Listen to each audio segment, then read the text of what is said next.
The Minister of East African Affairs say the split in the SPLM party has caused a lot of suffering to the people of South Sudan. Deng Alor made the remark during the Thursday signing roadmap discussion in Juba. Alor, a member of the SPLM former detainee, said there's a need to reconcile and unite the SPLM to end the suffering of the people.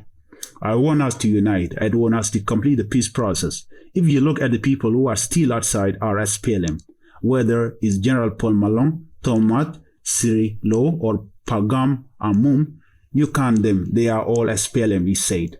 In December 2013, political differences within the ruling party, SPLM, escalating into a deadly civil war that has killed hundreds of thousands and displaced millions into refugee camps.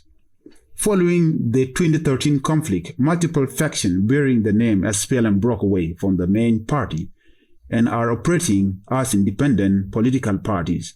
This includes the SPLM-IO, SPLM former detainees, SPLM-IO Kit Gwang, and Real SPLM, among others. The parties to the 7 years of conflict are struggling to implement a peace agreement signed in 2018. This has led to thus the extension of the transitional period by 24 months. However, Alor say to implement the extension plan, the RT GONU must bring to the round table all the all-out group to be part of this peace process. I want us to reconcile and bring this comrade back and unite our ranks. We have different enough. Our differences have caused a lot of suffering to the people of South Sudan. And it's about time for us to apologize to the people of South Sudan and to reconcile and unite the SPLM. The all-out group who are not part of the 2018 peace agreement are General Thomas Cirillo of the National Salvation Front and Stephen Byron-Yang of the South Sudan People Movement.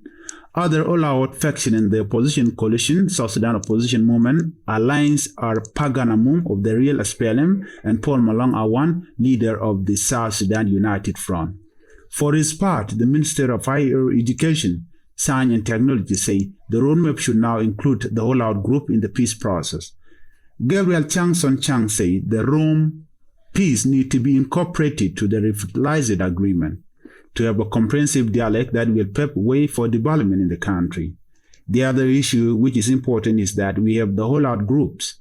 Rome initiative is ongoing. We want the Rome initiative to be concluded successfully so that we have a comprehensive peace agreement so that there will be no people in the forest to disturb us, and thereafter we go for development.